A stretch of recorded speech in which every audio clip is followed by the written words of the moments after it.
soon, and once that request is made, of course, we will let you know. New this morning, Costco is permanently closing its photo department. On February 14th, all photo centers will close, and they will no longer do ink refills, passport photos, or photo restorations. Costco says due to social media and phones with cameras, photo printing has gone down. Beauty retailer Sephora is making changes to combat racial bias in its stores.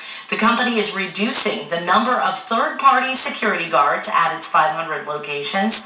It also plans to train employees on more equal customer engagement. Sephora will also double the number of black-owned brands it sells. A study by Sephora found 2 in 5 U.S. shoppers have experienced unfair treatment based on their race or skin tone. Federal authorities are stepping up their effort against unruly passengers. The Federal Aviation Administration plans to launch what it calls a Special Emphasis Enforcement Program. The program targets passengers who assault, threaten, intimidate, or interfere with a crew on a flight. Officials say they are seeing a growing problem stemming from those refusing to wear masks during the pandemic.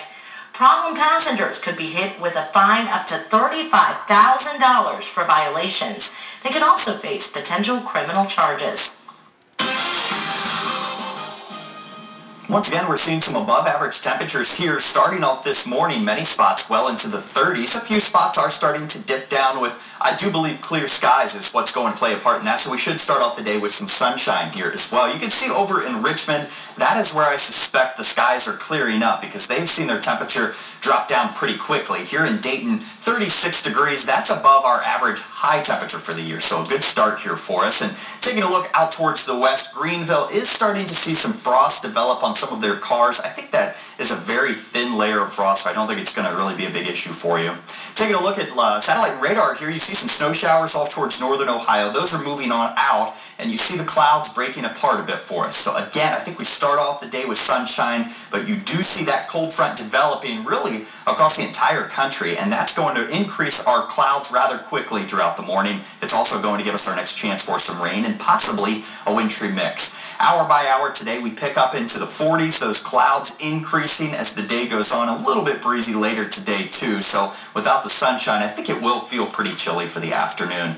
Overnight tonight, we drop down to 34, and that is a key here for Dayton because we are right on the edge of what could either be all rain showers or possibly a wintry mix, depending on how low we get our temperatures to drop down. So you'll see those clouds increase throughout the day today. That's the cold front that's starting to show itself towards the evening. It comes in through the evening towards about the midnight hour, and you see this is all rain at this point, but after that cold front passes by, we will have the chance to be cold enough to see a wintry mix. For the most part, Futurecast is really leaning towards rain, and again, if our temperatures stay well above freezing, it will likely be just about all rain. So that chance for the wintry mix in the morning hours, temperatures fairly steady, mid to upper 30s for the most part. So Friday, you're going to start to see these temperatures dropping down a bit. We continue that trend through the weekend and into Monday very slowly, puts us back towards normal. Maybe a little bump up for Tuesday, but overall, I do believe our pattern is more or less really just a normal one. Temperatures you'd expect to see for this time of year.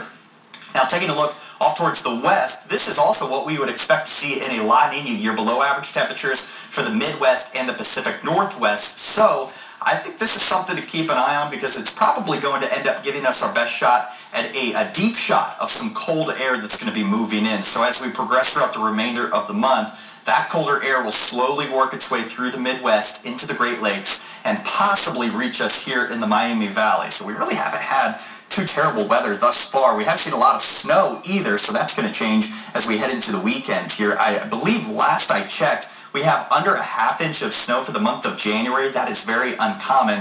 Usually we end up in all with about 8 inches of snow. So you see there Saturday, some snow showers moving in. I think less than a ½ inch of snow for that. A few flurries and cold conditions as we head into Sunday and Monday as well.